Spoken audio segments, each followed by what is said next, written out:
This is your news source evening bulletin for today, Monday, the 17th day of March in the year 2025. I'm Gordon Mosley reporting, and here is what we're tracking tonight. In wake of at least 2 foreign universities declaring that they never had any relations with the Guyana Online Academy of Learning and its scholarships, the Working People's Alliance today issued a call for the Gold project to be paused and reviewed. At a press conference today, WPA co-leader Dr. David Hines said serious questions continue to be raised about the Gold programs and its affairs, and those questions should not go unanswered. We still believe that there should be at a minimum a pause on this scholarship, and we bring it to the table and we subject it to the scrutiny of experts on this matter, and we do have experts on this matter. Again, we cannot trust this government on important projects such as the Gold project. But the University of Staffordshire in the United Kingdom has publicly distanced itself from Gold and the company that Gold uses to negotiate on its behalf. Since then, at least one other British university has also distanced itself from the program, raising even more questions about the online academy and its business dealings. Today, Dr. Hines said he is in favor of scholarships, but all efforts should be made to ensure the programs are legitimate. So we are saying, pause the project and bring it and put it to the scrutiny of experts, so that we can ensure that our young people are really getting an enhanced education rather than an education that does not enhance their skill sets, and that the Guyanese people whose money are being spent, that we are getting what we are supposed to get for the money that we are spending. He said the government should be held fully responsible for what has now become an embarrassing situation. He said despite many questions being asked, the government has been relatively quiet on the project, which has been allocated billions of dollars. Last Thursday, Vice President Bara Jagdeo defended the scholarship program, but said questions should be channeled directly to the academy. Nothing is fake. And he said also it's either they sort out the difference there, which could be sorted out, but if they can't sort it out, he has 2 other universities in the United Kingdom that will accept the grade that people got. They already credit them for work already done. Gold was allocated more than $4 billion in this year's national budget. More on this when we return. Stay with us. It all starts with one. Maybe it's one look, you know the one, or one touch, even one word. It can start with one step, or one promise, one thrill, one first time, one deep breath, one leap of faith, one day to remember, or one night to forget. One moment, so many stories that make up one crazy, average, everyday, fabulous life. We get one life, just one. Make your move. It all starts with one.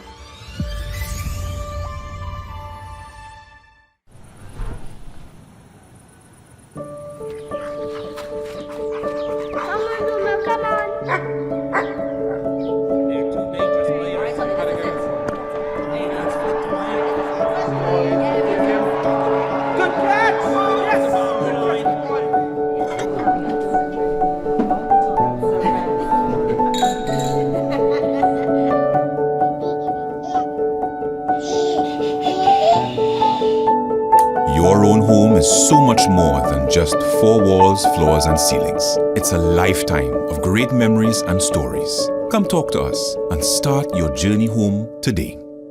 Republic Bank, we're the one for you. Citizens, please be reminded that the Ministry of Housing and Water does not sell land or housing units through any third-party arrangements or accept payments through any mobile money platforms. all our allocations are done at our Brickdam Georgetown main office, any of our regional offices, or at any scheduled Dream Realized event. A message from the Ministry of Housing and Water, Central Housing and Planning Authority. Mobil 1 is more than oil. It's many oils. It transforms at the molecular level. When cold, it's thicker than honey. When hot, it's thinner than water. Mobil 1 adapts and readapts to last longer. 16,000 kilometers between oil changes. That's your engine evolved.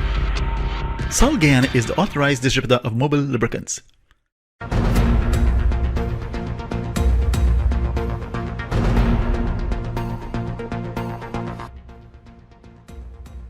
The Guyana Online Academy of Learning, GOAL, today announced that it has severed ties with UK-based University of Staffordshire.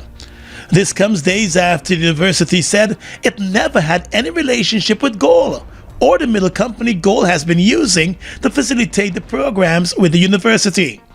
That middle company, the International Skill Development Corporation, ISDC, continues to face questions over its legitimacy. In a statement this morning, the GOAL Secretariat said, following the finalization of a partnership arrangement with the ISDC, approximately 1,400 Guyanese were awarded scholarships to study at the University of Staffordshire in August of last year. However, GOAL said in January it became aware that there were challenges affecting the delivery of academic programs under the arrangement. The Secretariat, headed by former University of Guyana Vice-Chancellor, Ghanaian Professor Jacob Upadai, noted that multiple efforts, including meetings, were held with students on the issues. Students have been complaining about mismatch of courses, access to the learning management systems, and inaccuracies in the course matrices. However, GOAL said the situation later became contentious between the University of Staffordshire and the ISDC over the partnership, although no partnership agreement has been made public to support the claims of GOAL and the ISDC. GOAL also noted that it has attempted to directly engage with the management of the University of Staffordshire, but those attempts have been ignored. GOAL said it is the understanding that legal representation of both parties is currently negotiating a resolution. Since the dispute came to light, GOAL has provided affected scholars with opportunities to transfer to other partnering universities, the statement said. While staying clear of the concerns raised about ISDC, GOAL would only say that its middle company is actively engaging another 5 universities in the UK that it hopes will accept awardees and recognize their credit from the University of Staffordshire. The opposition has long called on the government to come clean about the GOAL initiative, saying that billions of dollars being used on the online university could have been pumped into the University of Guyana. The government has touted GOAL as one of its flagship initiatives and has boasted that thousands of persons have already received certification through the program. On Sunday, the Stabroek News reported that another British university has indicated that it has no agreement with GOAL, although that university is also among the list of universities that GOAL has been awarding scholarships for persons to further their studies. The 2020 election fraud trial continued this morning, with American Chamber of Commerce Guyana observer Rosalina Razul admitting that critical evidence provided to the council that presided over the Elections Commission of Inquiry back in 2022 was omitted from her statement that was subsequently provided to the police. Razul took the witness box for a second time since the restart of the trial before the acting Chief Magistrate Faith McCusley at the Georgetown Magistrates Court. It was while being cross-examined by defense attorney Nigel Hughes that Razul admitted that her statement to the police was amended, thereby excluding evidence pertaining to the conduct of and activities involving the agents of the then opposition People's Progressive Party. Outside the courtroom, Mr. Hughes told reporters that the omissions have placed the defense at a disadvantage. There's several things she says that she submitted to the counsel for the COI, bits and pieces of evidence, supposed recordings, notes in the computer. None of that has been disclosed to us. None. The first time we're hearing about it is today in her testimony, which means that there has been a failure to provide us with all the relevant and pertinent information. All the previous statements, previous bits and pieces of evidence, not provided. It was also while being grilled by Hughes that Razul admitted that she did not hear the then Region 4 returning officer Clement Mingo declaring the results for District 4. Nor did she hear him instruct any other election officer to declare the results on the 5th of March, 2020. No, she said she never heard Mr. Mingo make a declaration. She was very clear after we persisted. She never heard Mr. Mingo make a declaration. Mingo is among the 9 election officials and politicians accused of electoral fraud. The court also heard that during the early stages of the tabulation exercise at the GCOM Region 4 Command Center in the Ashmans building, the statements of poll were left on the table by the tabulation officers unprotected for more than 4 hours in the presence of party agents. She says, as you know, that herself and all the other opposition representatives other than the APNU AFC, along with the representatives of the ABCE countries, were left alone in a room with the SOPs for 4 hours. That's not an statement. We hear that for the first time today. We also hear from her that the ambassadors of America, Britain, Canada, and the European Union refused to abide by an officer, an instruction from a uniformed police officer that there was a bomb. That's a pretty interesting development because clearly, as she said, she felt entitled not to believe them. So that speaks volumes. Hughes appeared in court today alongside attorney at law Hugh C. Anderson. Anderson was successful in his bid to have Razul produce her curriculum vitae despite objections from the state prosecutor Darshan Ramdani.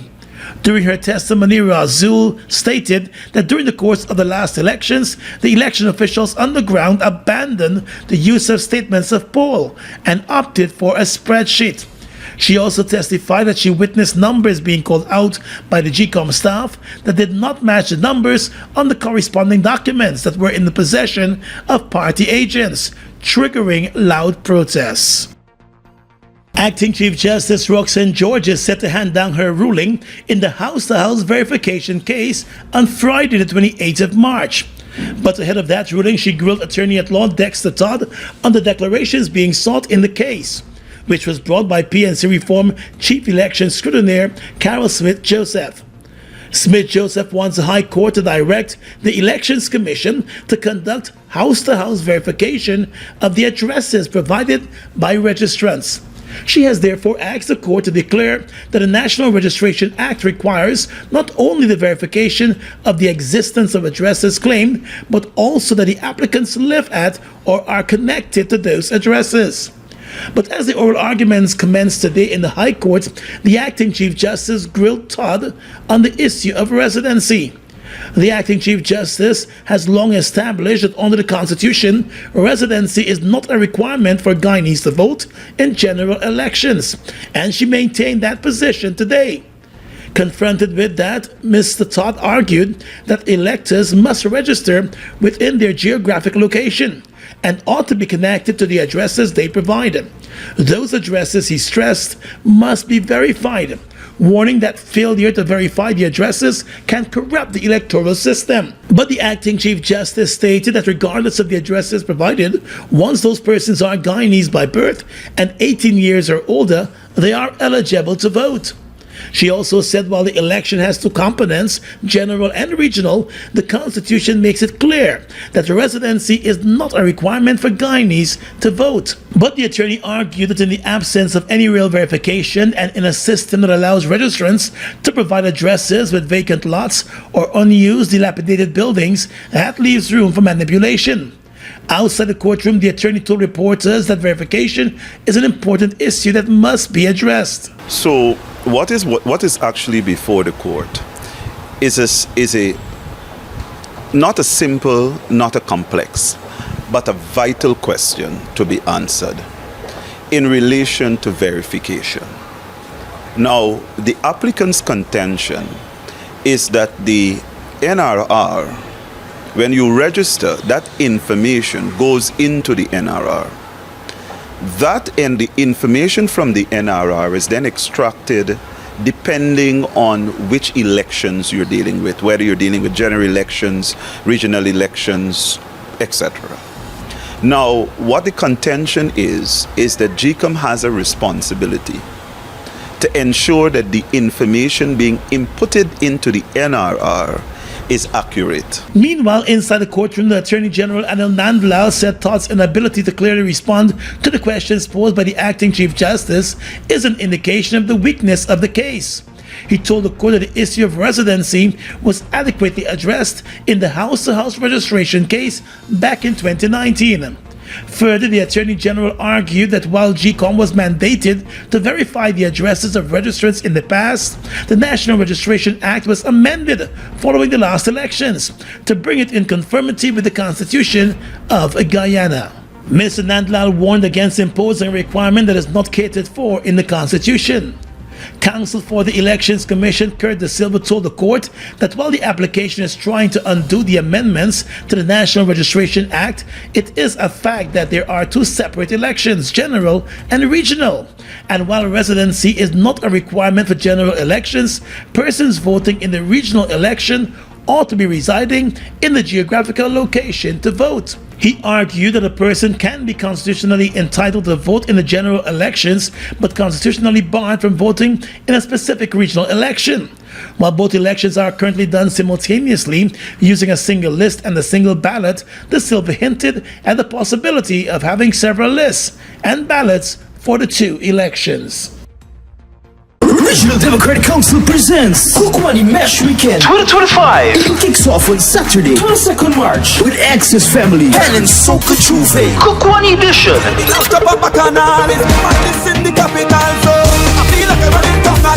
With a live performance by Lula Doll. Like talk to me, needs them. Talk to me, needs them. Talk to me, needs them. And the Kukwani Basketball Court. And Sunday, 23rd March, it's the big Kukwani Mashramani celebration from Edward Crossing, Kukwani Waterfront to Warrior Park, featuring live performance by Kurt Lee and Katie Kish. It's Kukwani Mesh Weekend 2025.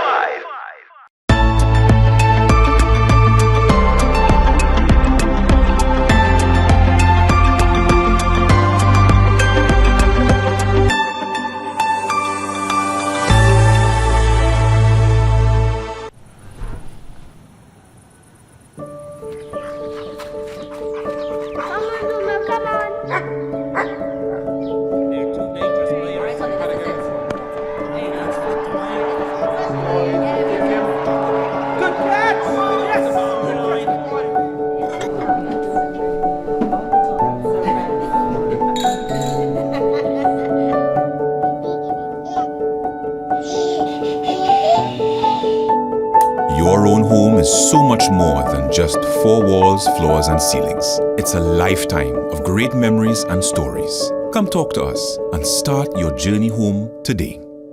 Republic Bank, we're the one for you.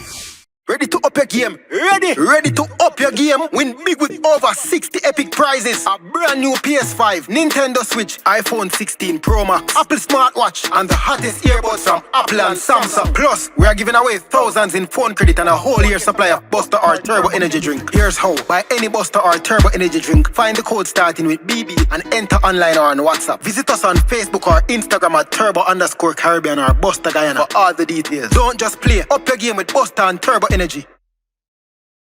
Well, more than 16,000 residents in Wales and neighboring communities along the West Bank and West Coast of Demerara will now receive potable water with the commissioning of the $1.35 billion Wales water treatment plant. Constructed by Hypro Ecologicals in partnership with S. Jagmahan Construction, the plant is designed to treat 8 million liters of water per day. It is being supported by 3 wells. Addressing hundreds of residents at the commissioning ceremony yesterday, President Irfan Ali said the completion of the Wales water treatment plant brings the country closer to achieving its goal of delivering treated water right across the country. Hi friends, the story of development is before you. Today, in a tasteless way, you will taste it. because water has no taste. Today, in a tasteless way, you will taste another form of development. By the end of this year, 90% of the population will taste the tasteless nature of water through treated water all across this country. Through the project, the government has invested $400,000 in every household. Minister of Housing and Water Colin Crowell said the commissioning ceremony is testament to the government's commitment to the development of the country and the supply of potable water to the citizens, regardless of their location. Access to clean, access to treated water is a universal right for everyone. It's no longer a privilege, but for just a few. This is why, ladies and gentlemen, you will agree, this is why the People's Progressive Party civic government, since its return to office, has consistently made bold decisions and investments to modernize and expand the water sector. The housing minister also said he knows residents and businesses will welcome the development in the Wales community. This state-of-the-art water treatment plant will not only provide cleaner water, but it will also enhance, obviously, public health, reduce waterborne disease, and improve the overall quality of life for families, for those who are attending school, and for businesses here in this region. Minister Crowell also said the commissioning of the plant forms part of the government's vision to modernize the delivery of safe water across Guyana. He added that the government is aggressively expanding the national water infrastructure through the Guyana Water Incorporated, increasing access in both urban and rural communities. Tonight, the investigations are ongoing into that massive drug bust on the coast of West Africa that is linked to Guyana. 4 Guyanese nationals were among those 6 persons arrested off the West African coast after 6.3 tons of cocaine was found in a Guyana-registered vessel that was in the area. In a statement, the Ministry of Home Affairs said the French authorities boarded the vessel after seeking permission from the Guyanese authorities on Saturday as it traversed the West African coast.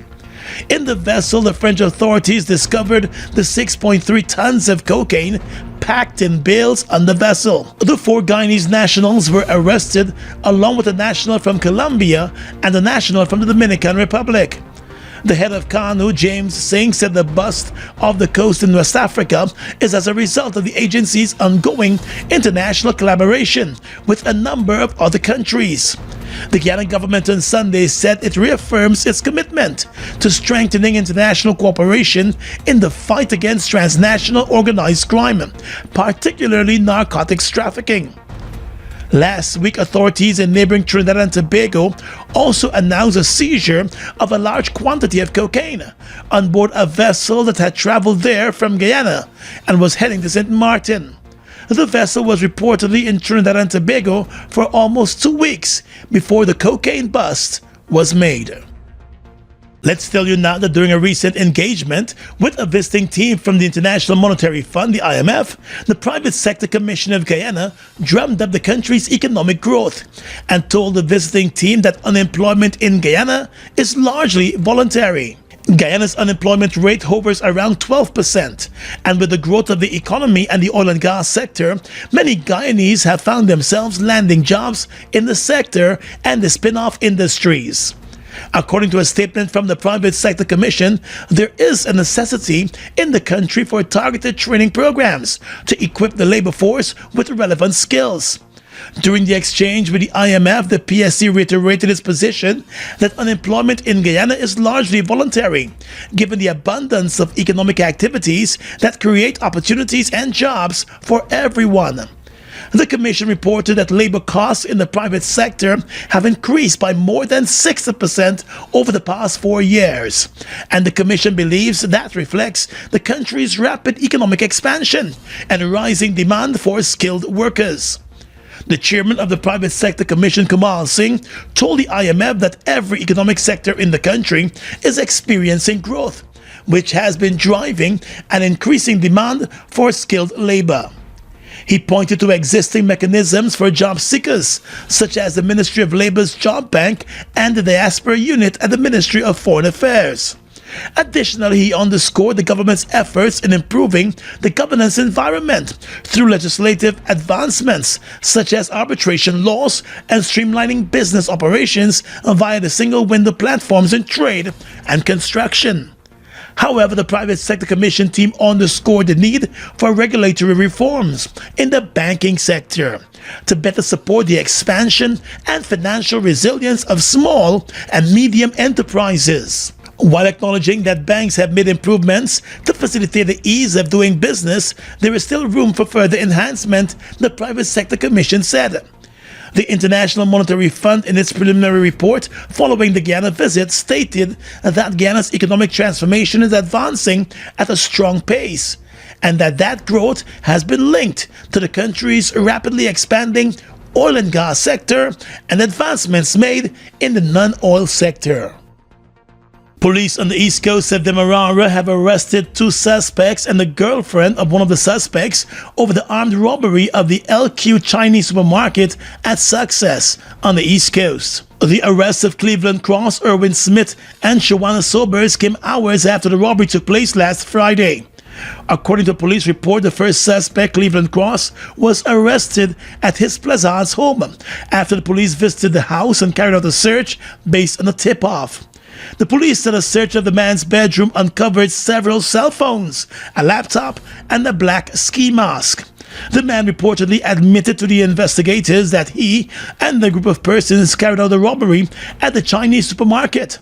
However, he complained that he only got some phone cards from the robbery and had already sold those cards. The police said that suspect was placed in custody, and later on Saturday, investigators visited the home of Erwin Smith and his girlfriend in Plaisance based on information they had received. The man was reportedly found with a black bag in his possession. Investigators said a search of that bag revealed a black FNS 40 handgun with a magazine which contained 11 9mm rounds. A further search was conducted in the man's home, and the investigating rank said they found another handgun along with a quantity of cash. The police said the suspect admitted that he was part of the robbery at the supermarket and that the money in his home was his cut from the crime. The suspect and his girlfriend were both arrested and taken into custody.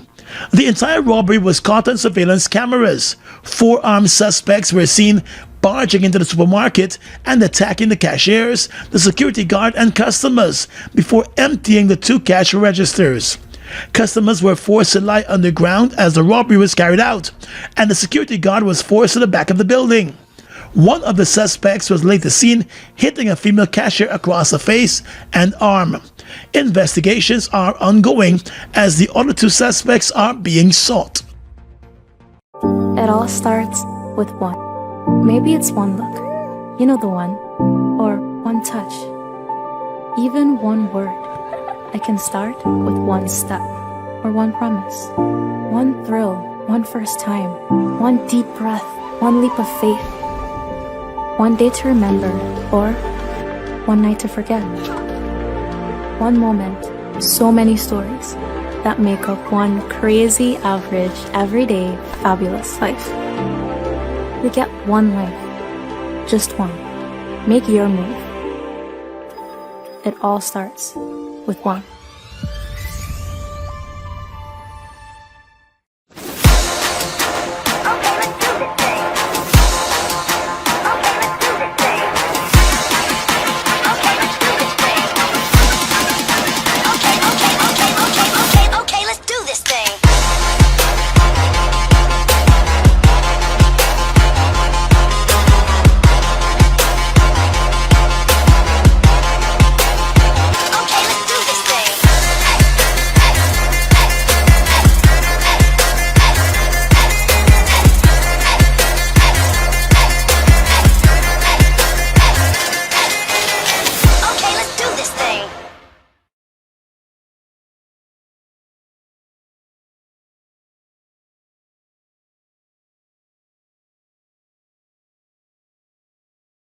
Guyana's economy is rapidly transforming, and we're all part of it. Guy Oil is at the forefront of this development. by providing reliable and efficient energy and supporting community development from the very core. 100% of Gaya's profit goes back to building schools, roads, and other important infrastructure that connects our cities and towns, providing fuel to domestic, marine, industrial, and aerial transportation. Gaia Oil has now repositioned itself as a market leader in the petroleum industry, building a better future for all of us.